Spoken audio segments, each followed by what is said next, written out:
kami tenang, sehingga kami terus berjalan dengan Engkau. Kami terus kuat dan kami terus membuat satu-satunya dengan kehidupan kami. Terima kasih Bapak, di dalam nama Tuhan Yesus. Dan kita semua yang sepakat, kita siap melihat yang terbaik pada Tuhan. Kita berkata, amin. Silakan duduk. Shalom. Shalom. Apa kabar hari ini? Luar biasa. Coba kalau ditanya apa kabar hari ini, jawabannya saya diberkati. Oke? Ada lagi ya. Apa kabar hari ini? Apa kabar hari ini? Saya diberkati. Haleluya. Tepuk tangan bagi Tuhan. Siapa yang selama seminggu ini dikasih oleh Tuhan? Disayangi oleh Tuhan. Ya. Percaya dikasih dari sayang Tuhan? Amin. Bilang sama kiri kananmu, kamu juga dikasih Tuhan. Kamu juga disayang Tuhan. Tidak cuma aku aja.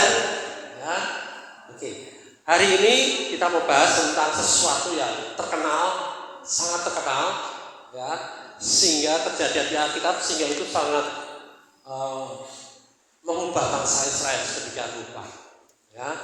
Nah, saya mau bahas tentang tembok. Nah, kalau bicara tentang tembok, zaman bangsa Israel, siapa yang tahu tembok apa? Tembok apa? Oh, di bangsa Israel ratapan. Tapi zaman bangsa Israel dulu masuk tanah Kanaan harus melalui tembok apa? Yeriko. Ya. Siapa pernah lihat tembok Yeriko? 13. Yang penting pernah ya Pak. Ya. Nah, katanya saya juga belum pernah lihat. Katanya tembok Yeriko itu atasnya itu bisa 4-5 kereta kuda. Ya kan? Jajan. Betapa tebalnya tembok itu. Betapa kokohnya tembok itu, dan di situ lambang kemustahilan bahwa itu akan bisa ditembus. Penjagaannya luar biasa, ya, membuat penyelidik bangsa Israel pun keder, ya, kecuali Kaleb sama Yosua. Ya. Nah, hari ini kita mau belajar bukan tentang temboknya, tapi tentang runtuhnya tembok itu. Amin. Ya, tentang runtuh kok bisa ya. Nah, kadang hidup kita ini juga mengalami yang namanya tembok. Tembok yang begitu tebal, tembok yang mustahil kita dapat selesaikan. Pernah nggak yang alami? Pasti nggak ada yang pernah, kan? Semua baik-baik saja di sini, amin. Nggak pernah mengalami tembok, amin. Ya. Sebagian orang pernah mengalami yang namanya tembok, ya, masalah yang sangat tebal. Artinya ini masalah nggak selesai-selesai. Tidak ada ujungnya, ya kan? Tidak ada solusinya. Situasi yang tidak berubah-ubah, yang seperti kita ini tertawan di situ, tidak bisa berubah apa-apa. Ya. Kemudian kita kadang-kadang berdoa, ya, pergumulan berdoa, rasanya mentok doanya. Kok nggak dijawab jawabannya? Kok nggak ada jawaban doa? Kok nggak ada penerangan di situ? Rasanya gelap terus. Ya. Ada tekanan hidup yang seolah-olah ini kita dikurung, nggak cuma sekedar dikurung, tapi itu menekan kita, menindas kita. Atau mungkin kita punya kebiasaan buruk yang kita ingin rubah itu, ya, tapi susah. Aku kok suka, aku punya kebiasaan buruk, aku suka tersinggung, suka kecewa, aku pengen keluar dari itu, aku pengen tidak lagi tersinggung, tidak lagi kecewa, tidak gampang marah lagi. Mungkin di antara kita mengalami hal seperti itu. Kita punya harapan, kita punya sesuatu yang kita ingin terobos, tapi rasanya kok seperti tembok Yeriko, tebal sekali gitu. Ya, mustahil. Tetapi Tuhan mau berkata pada hari ini seperti ini. Tembok yang terkuat pun tidak ada apa-apanya jika aku turun tangan. Amin. Amin. Tembok Yeriko yang begitu tebalnya akhirnya hancur juga. Ya. Dia mau berkata, tembok terkuat apapun di dalam hidupmu nggak ada apa-apanya kalau aku turun tangan. Ya. Nah, Dan kabar baiknya, siapa mau kabar baik di sini? Siapa mau kabar baik di sini? Ya, semuanya ingin kabar baik ya. Ya, Tuhan benar-benar turun tangan Bapak Ibu Saudara melalui Tuhan kita Tuhan Yesus. Amin. Amin. Ya. Nah, masalah besar itu tidak menghalangi Tuhan Bapak Ibu Saudara. Tetapi dia juga tidak mengizinkan masalah itu Bapak Ibu Saudara. Jadi jangan salah paham sama Tuhan. Oh ya, aku mengalami ini, mungkin Tuhan izinkan aku untuk mengalami ini supaya aku belajar. Nah, Tuhan tidak pernah pakai masalah buat mengajar kita. Ya. Tetapi Tuhan mau dengan kita mengalami itu juga, Tuhan mau mengondisikan kita mengalami mujizatnya. Supaya apa? Supaya kita nggak salah paham, tapi kita mengerti siapa Tuhan kita. Amin. Ya. Tuhan nggak perlu memakai kerjasama dengan pekerjaan yang buruk di dunia ini untuk mendidik anak-anaknya. Dia sudah punya firman, dia punya Roh Kudus dalam hidup kita. Itu cukup. Ya. Nah, di Yosua 6 ayat 1-2 dikatakan di situ, ya, Yeriko itu tertutup rapat, ya, benar-benar mustahil untuk masuk. Tetapi Tuhan berkata seperti ini, lihat, ya, aku sudah menyerahkan Yeriko ke tanganmu. Amin. Ya. Di saat bangsa Israel melihat Yeriko seperti apa tebalnya, tidak mungkin ditembus. Ya. Tapi Tuhan berkata sih, lihat, aku sudah menyerahkan Yeriko ke tanganmu. Masalah belum berubah. Ya. Temboknya masih berdiri, pintu masih terkunci. Ya. Tapi firman Tuhan sudah menetapkan apa? Kemenangan. Amin. Ya. Tuhan sudah berkata, Yeriko sudah serahkan kepadamu. Artinya apa? Kemenangan sudah ada di tanganmu. Itu yang membuat Yosua kuat. Itu yang membuat Kaleb kuat. Ya. Nah, kadang kita berkata seperti ini. Kalau temboknya sudah jatuh, baru aku percaya. Ya. Kadang-kadang seperti itu. Tapi Tuhan berkata percaya dulu. Baru akan melihat tembok itu. Ya. Nah, ilustrasinya seperti ini. Misalkan seorang anak kecil, ya, dia sama bapaknya, ya, biasa kan anak kecil sering pulang ke rumah mendahului orang tuanya. Sampai di depan pintu, dia tidak panik. Dia percaya aja, papaku bakal kuncinya, nanti dibuka. Nah, kita anak Tuhan juga seperti itu. Ketika kita menghadapi masalah, ketika kita menghadapi tembok-tembok di hadapan kita, ya kita tenang aja. Papaku di surga bakal kuncinya. Amin. Amin. Ya. Nah, tembok hidup kita mungkin masih berdiri, tapi Bapa kita pegang kuncinya. Ya. Nah, cara Tuhan itu memang sering tidak masuk akal, Bapak Ibu Saudara. Ya. Nah, tapi selalu hal itu membuat mujizat. Di dalam Yosua 6 ayat 3-5 bisa nanti dipelajari di rumah ya. Yosua 6 ayat 3-5 ya. Instruksi Tuhan itu aneh, benar gak? Instruksinya apa? Aneh. Suruh apa? Keliling kota. Ya, bukan menyerang. Ya, kalau hari ini namanya apa istilahnya? Doa keliling. Ya. Nah, ini yang sering diadopsi yang gereja-gereja sekarang ya. Mereka sering doa keliling, ya kan? Nah, disuruh keliling kota, enggak suruh coba kamu ambil gudang atau kalau hari ini pakai truk, pakai apa namanya bego untuk menghancurkan itu, enggak. Suruh muter aja, keliling aja. Loh, mustahil itu. Hubungannya apa? Kalau kita mau merubuhkan tembok itu, kok cuma disuruh keliling. Ya. Nah, kadang Tuhan memberi langkah yang tidak masuk akal. Misalnya apa? Mungkin kita disuruh ampuni ketika kita disakiti.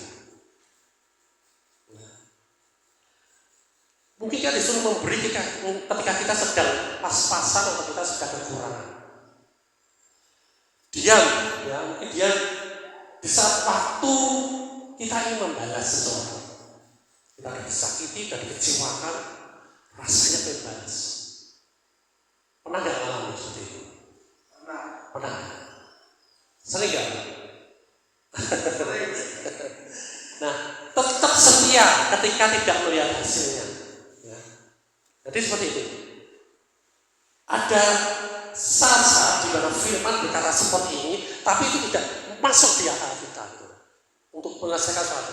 Kadang-kadang kita lebih berhikmat daripada Tuhan. Oh, tidak mungkin Tuhan. Ini nggak mungkin kalau aku nggak lakukan ini, nggak mungkin selesai. Tapi firman berkata, tenang, ampuni. Kok diampuni tambah sang-sang jadi Tuhan? Tidak. Firman kata ampuni. Ya. Nah, ketaatan itu memang kelihatannya bodoh bagi saudara. Tapi itulah yang membuka pintu mujizat. Amin. Ya. Amsal 3 ayat 5. Ya, dilihat. Amsal 3 ayat 5 bisa dilihat. Amsal 3 ayat 5 berkata, jangan bersandar pada pengertianmu sendiri. Pengertian siapa? Pengertian manusia. Pengertian kita sendiri. Atau di dalam 2 Korintus 5 ayat 7. Hidup karena percaya. Hidup kita itu hidup karena percaya. Amin. Bukan hidup karena kemauan kita sendiri, perbuatan daging kita, ya, pikiran kita, pikiran manusia enggak. Tapi hidup kita karena percaya. Ya. Bukan hidup karena usaha, karena prestasi. Itu nanti akan mengikuti. Tetapi hidup kita karena percaya. Kalau Yesus mengandalkan logika manusia, dia akan, kalau Yosua itu mengandalkan kekuatan logika, dia akan bertanya pada Tuhan, Tuhan, keliling kota Tuhan, enggak benar nih. Ya. Tapi ya dikatakan Yosua, dia tahu. Nah, tembok itu tidak runtuh karena teriakan, Bapak Ibu Saudara. Ya. Ada ilmu pengetahuan yang pernah melihat itu, oh jangan-jangan itu ada. Mereka berteriak rame-rame, kekuatan suaranya itu bisa gelombangnya bisa menghancurkan tembok. Ada pernah pengetahuan seperti itu. Ya. Kalau jangan sering apa? Pakai hurek, pernah ketemu hurek? Ya, rasanya dia digendang telinga ya. Itu sampai getar semua, mungkin seperti itu, ya kan? Tapi Bapak Ibu Saudara, kalau itu kekuatan yang luar biasa, kekuatan teriakan itu sangat kuat dan itu menghancurkan tembok Yeriko. Ya, tidak cuma temboknya. Bangsa Israel mungkin gedang-gedang dapat terpecah semua. Ya. Jadi itu murni bukan karena perbuatan manusia, tapi apa? Ketaatan. Ya. Murni karena kekuatan Tuhan di situ. Pekerjaan Tuhan. Ya. Nah, di dalam Yosua 6 ayat 6 sampai 14 ya, mereka 6 hari berkeliling. Hari pertama muter, hari kedua muter lagi. Temboknya geser nggak? Nggak bisa. Ada batu yang geser nggak? Hari keempat, hari kelima, bahkan hari keenam, ada yang retak-retak kecil nggak? Nggak ada, utuh. Nah, kalau hari ini mungkin ada, tidak bermanfaat Tuhan ini ternyata. Ganti cara Tuhan, seringkali kita seperti itu. Cari alternatif lain, ya. Nah, tetapi di sini Israel tetap melangkah, ya. Begitupun kita, ketika doa kita belum dijawab, penyakit belum sembuh, mungkin ekonomi kita masih belum berubah, ya. Mungkin kita punya keluarga masih berantakan, seperti itu, ya. Tetapi Tuhan bekerja meskipun kita tidak melihatnya. Amin. Kita berjalan terus, kita taat terus, tetap setia pada Tuhan. Ya. Ibrani 10 ayat 36. Ibrani 10 ayat 36. Saat ini. Ditampilkan. Ibrani 10 ayat 36.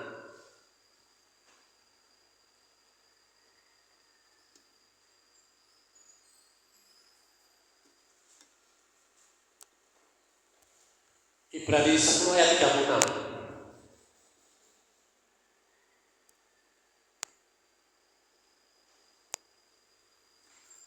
Ya, enggak baca ya. Sebab kamu memerlukan apa? ketekunan, supaya sesudah kamu melakukan kehendak Allah, kamu memperoleh apa yang dijanjikan itu. Ya. Bangsa Israel setelah dia melihat tembok itu, melihat masalah besar, tidak bisa diselesaikan dengan mereka, tapi Tuhan berkata apa? Janji Tuhan, Yeriko sudah kuserahkan padamu. Ya. Nah, kalau bangsa Israel tidak taat, ya dikatakan di sini tidak tekun, dia tidak akan memperoleh janji itu. Sebab kamu memerlukan ketekunan. Ketekunan itu penting. Ya, walaupun kita tidak melihat perubahannya, ya, tetapi kita lihat apa janji Allah di situ. Ya. Tuhan bergerak duluan. Tuhan bekerja di balik layar. Tuhan kuat saat kita lemah. Amin. Ya. Jadi kita nggak pernah lihat apa yang Tuhan kerjakan, tapi kita percaya firman-Nya itu pasti terjadi. Kemenangan sudah di dalam kita. Amin. Ya, itu Tuhan mau kita tekun di situ. Tekun bukan berarti sambil bekerja atau ikhtiar melakukan sesuatu, tidak. Tekun di dalam apa yang Tuhan katakan. Ya. Bekerja tetap bekerja, aktivitas tetap aktivitas, tetapi di dalam kehidupan kita, iman kita tetap Tuhan memberikan perubahan. Tuhan sudah berjanji dan kemenangan sudah ada. Amin. Ya. Nah, ketika pada suatu saat di hari ke-7, Yosua 6 ayat 15 sampai 16, ya, Yosua berkata, bersoraklah. Ya, apa? Bersoraklah. Ya. Itu Bapak Ibu Saudara, bukan sorak putus asa. Kadang-kadang kita berdoa, Tuhan, sampai berteriak, Tuhan gimana nasibku ini Tuhan? Tuhan kok ini gak selesai-selesai? Sampai berteriak, sampai nangis guling-guling gitu. Tapi tidak, Yosua di sini bersorak. Bersorak apa? Bersorak kemenangan. Temboknya sudah runtuh belum? Belum. Ya. Itu bukan teriakan putus asa, itu teriakan iman. Mereka bersorak ya sebelum tembok itu runtuh. Amin. Ya. Jadi ketika kita menghadapi masalah kita tetap bersorak untuk Tuhan. Kita tetap memuliakan Tuhan, bukan protes. Kita bukan, waduh aku harus menenangkan pikiranku, aku harus berdoa semalam suntuk, atau aku harus berpuasa mungkin 40 hari. Tidak seperti itu. Tetap tenang, percaya bahwa Tuhan sudah memberikan kemenangan itu. Amin. Ya, itulah iman yang sejati. Bersorak sebelum melihat, bersyukur sebelum kita terima saat kenyataannya. Ya. Karena kita percaya pada janji Allah. Ya, itu hidup orang percaya. Seperti ilustrasinya seperti misalkan Bapak Ibu Saudara mau buka toko, ya, buka toko, mungkin ornamennya belum jadi, catnya masih basah, ya, tapi sudah pasang spanduk grand opening. Ya. Usahanya sudah dimulai belum? Ya. Nah. Kenapa? Karena si pemilik toko ini percaya, yakin bahwa semuanya akan jadi tepat pada waktunya seperti yang direncanakan. Amin. Seperti itu. Jadi begitu juga dengan iman, kita bersorak, kita deklamasikan kemenangan itu, bahkan sebelum kita kemenangan itu dinyatakan. Itulah iman. Ya. Ketika kita taat, Tuhan menyelesaikan bagiannya dengan kuasa siapa? Kuasa Tuhan. Ya. Di Yosua 6 ayat 20, ya, ceritanya di situ, tembok Yeriko runtuh, ya, bukan karena tenaga manusia, itu murni karya Tuhan sepenuhnya. Ya. Nah, kisah para rasul, kita baca kisah para rasul 10 ayat 38.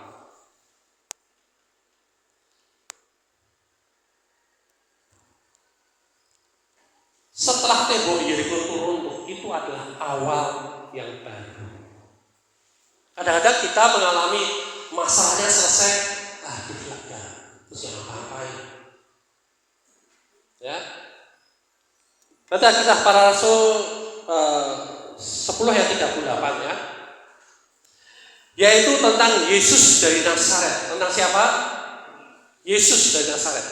Bagaimana Allah mengurapi dia dengan Roh Kudus dan kuat kuasa. Ya. Dia yang berjalan berkeliling sambil berbuat baik dan menyembuhkan semua orang yang dikuasai iblis. Bahasa aslinya ditindas iblis. Ya. Sebab Allah menyertai dia. Amin. Jadi ada sakit penyakit, ada masalah, ada pergumulan, ada keterikatan. Ya. Itu bukan diizinkan Tuhan, Bapak Ibu Saudara. Dikatakan di sini apa? Dikuasai oleh iblis. Loh, orang Kristen kok bisa dikuasai iblis, Pak? Ya. Kenapa? Dunia sudah jatuh dalam dosa.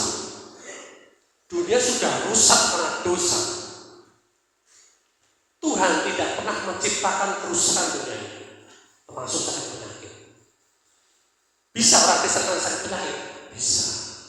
Karena kita masih ada darah daging. Ya. Tapi itu bukan perizinan Tuhan. Tuhan aja di atas kayu salib dia mati untuk menebus sakit penyakit kita. Amin. Untuk menebus semua untuk kita, dosa kita. Dan itu semua apa? Tuntas, selesai. Tidak ada yang ketinggalan. Tidak ada, oh ya aku kelupaan nih. Oh ya Samuel itu ada yang dosa yang belum terampuni. Atau masih ada kutuk lagi yang masih belum beres. Ya, tidak seperti itu. Tuntas Tuhan kerjakan itu. Amin. Tembok itu tidak runtuh tuntas. Ya. Nah di sini dikatakan Yesus berkeliling, berbuat baik, menyembuhkan, memulihkan. Karena Allah menyertai dia dan penyertaannya yang sama apa yang dalam Yesus saat itu, yaitu Roh Allah, Roh yang sama itu saat ini ada di dalam Bapak Ibu Saudara. Amin. Menjadi satu roh dengan Bapak Ibu Saudara. Nah artinya apa? Yesus berkeliling itu karena digerakkan oleh Roh Kudus dan kemampuan kuasa itu keluar daripada Roh Allah pada waktu itu. Dan hari ini kita punya Roh Allah yang sama. Apa yang kita lakukan hari ini? Ya. Oke, Keluaran 14 dan 14. Ya. Tuhan berperang untuk kamu. Efesus 3:20 ini ayat hati ya. Ia sanggup melakukan jauh lebih banyak. Amin. Dari apa yang kita pikirkan. Yang jadi masalah, kuasa Tuhan bisa kita batasi nggak? Kuasa Tuhan itu begitu besar, tapi ternyata kita bisa batasi kuasa itu dengan apa? Dengan pikiran kita. Kalau pikiran kita berkata oh nggak mampu, oh nggak bisa seperti ini, ya nggak bisa. Padahal sebenarnya bisa kalau kita berdalil pada kuasa Tuhan. Amin. Ya. Tugas kita bukan cuma menggedor tembok. Tugas kita nggak cuma untuk bagaimana cara taat percaya, ya. Tapi kita juga melangkah dengan apa yang kita percaya itu. Ya. Tuhan tidak hanya meruntuhkan tembokmu, tetapi itu membuka masa depan yang baru dalam hidupmu. Amin. Ya. Nah, setelah tembok runtuh nih, Israel masuk ke tanah perjanjian. Di situ mereka nggak leyeh-leyeh. Mereka enggak foya-foya menikmati kemenangan, tapi mereka mulai itu awal yang baru hidup bagi mereka. Hidup berkelimpahan di sana. Mereka mengelola tanah itu. Amin. Ya. Nah, Tuhan ingin apa? Ketika engkau punya tembok sakit penyakit runtuh, ya, itu awal dari engkau hidupmu dipulihkan, kesehatanmu dipulihkan. Mulai engkau hidup dalam kesehatan, pola hidup yang baik. Amin. Ya, supaya enggak sakit lagi. Ketika Yesus masuk dalam bait Allah dan dia bertemu dengan seseorang yang dia pernah sembuhkan, dia berkata, jangan engkau berbuat dosa lagi, engkau sudah sembuh. Supaya apa? Supaya tidak baik yang lebih berat tidak terjadi dalam hidupmu. Tuhan sendiri memperingatkan. Amin. Mulai kalau kita sembuh, ya, kita menerima mujizat kesembuhan, itu awal yang baru kita hidup dalam kehidupan yang sehat. Tidak baik lagi dalam pola kehidupan yang lama. Ya. Ketika kita punya ekonomi yang runtuh dan itu dipulihkan Tuhan, ya, itu awal dari kelimpahan, mulai giat, mulai bekerja dengan baik, mulai percayakan bisnismu, pekerjaanmu kepada Tuhan. Amin. Ya, ketika tembok mental ini, kebiasaan kita, karakter ini kita runtuh, mungkin kita dulu pemarah, suka iri dan lain sebagainya, ya, mulai mengalami kelegaan, ya, dan mulai hidup dalam kasih. Ya, kebiasaan-kebiasaan buruk mulai bentuk karakter yang baru. Tidak kembali lagi pada yang lama. Ya. Ketika engkau punya ketakutan, kekhawatiran, dan itu selesai dengan Tuhan, ya, mulai itu apa? Itu memulai panggilan hidupmu. Nah, ketika kita menerima semua mukjizat itu, ternyata apa? Kita dipanggil untuk apa? Selanjutnya, Tuhan tidak meruntuhkan tembok dalam hidupmu, tapi Dia tidak hanya menyembuhkan engkau, Dia tidak hanya mengangkat dan memulihkan kita, tapi apa? Ia memanggil untuk berjalan seperti Yesus berjalan. Amin. Ya, di dalam kisah para rasul tadi dikatakan Yesus berkeliling, Yesus berbuat baik, Yesus menyembuhkan, Yesus membebaskan. Karena apa? Karena Allah menyertai Dia. Ya, artinya apa? Ketika kita dibebaskan, mulai berjalan, datang ke saudara keluarga, berikan mereka kemerdekaan, bagikan kemerdekaan. Amin. Ya, ketika kita dipulihkan, kita juga akan memulihkan banyak orang. Ketika kita menerima kasih, kita membagikan yang banyak orang. Ketika kita melihat tembok kita runtuh, kita bantu orang lain untuk sama-sama meruntuhkan yang itu. Amin. Ya, ketika kita mengalami kemenangan demi kemenangan, hidup kita menjadi saluran kemenangan bagi orang lain. Amin. Ya, hidup kita runtuh supaya kita membawa kabar baik bagi orang lain. Amin. Jadi kita tidak egois, tapi apa yang kita alami, orang lain juga bisa mengalami. Datang, ya, bawa mereka kepada Tuhan, pimpin mereka untuk mereka hidup dengan ketaatan, ketekunan, apa yang Tuhan berkatakan dalam hidup mereka, supaya dan nantinya ketika mereka dipulihkan akan semakin banyak orang yang dipulihkan. Amin. Amin. Kabar baik. Ya. Jadi mulai Bapak Ibu Saudara, ya, apapun tembok hari ini kita pegang firman-Nya. Tembok kita, masalah apapun yang saat ini masih ada, sudah diserahkan dalam tangan-Mu. Kita sudah memperoleh kemenangan itu. Ya, kita perlu tekun dalam percaya. Percaya itu bukan hal yang pasif, Bapak Ibu Saudara. Ya, percaya itu hal yang aktif. Ya, kita lihat, ya, ayat terakhir.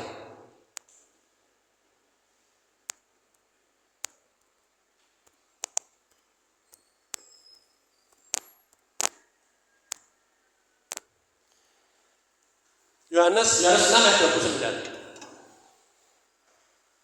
Jangan dipikir, aku percaya sebelum selesai diam tidak. Ya, percaya itu sesuatu yang aktif.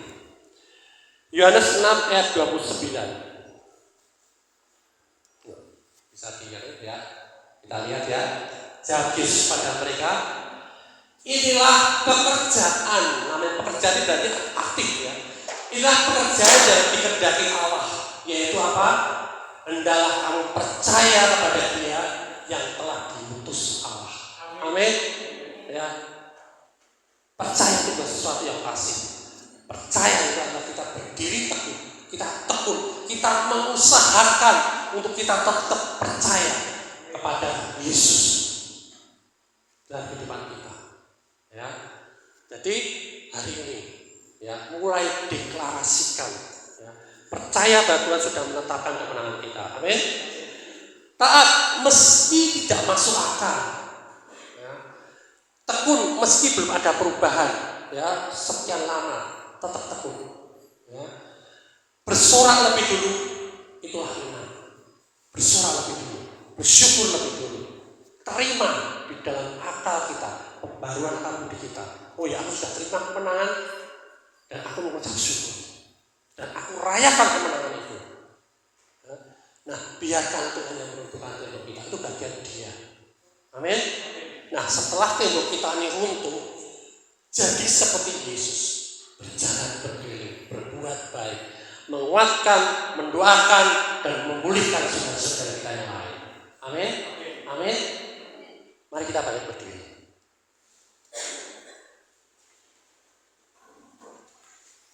Jika Israel saja bisa melihat tembok itu runtuh, apalagi kita yang punya Kristus di dalam hidup kita, ya. Dan mari kita deklarasikan, bersama-sama, ya. Ikutin ya, amin. Ya, Tuhan, aku percaya, tembokku bukan penghalang bagiku. Aku meruntuhkannya dengan kuasa-Mu. Dengan Engkau memanggilku, berjalan seperti Yesus, berbuat baik, menguatkan, memulihkan, membawa kasih-Mu bagi semua orang. Aku bukan hanya penerima mujizat, aku pembawa mujizat-Mu. Dalam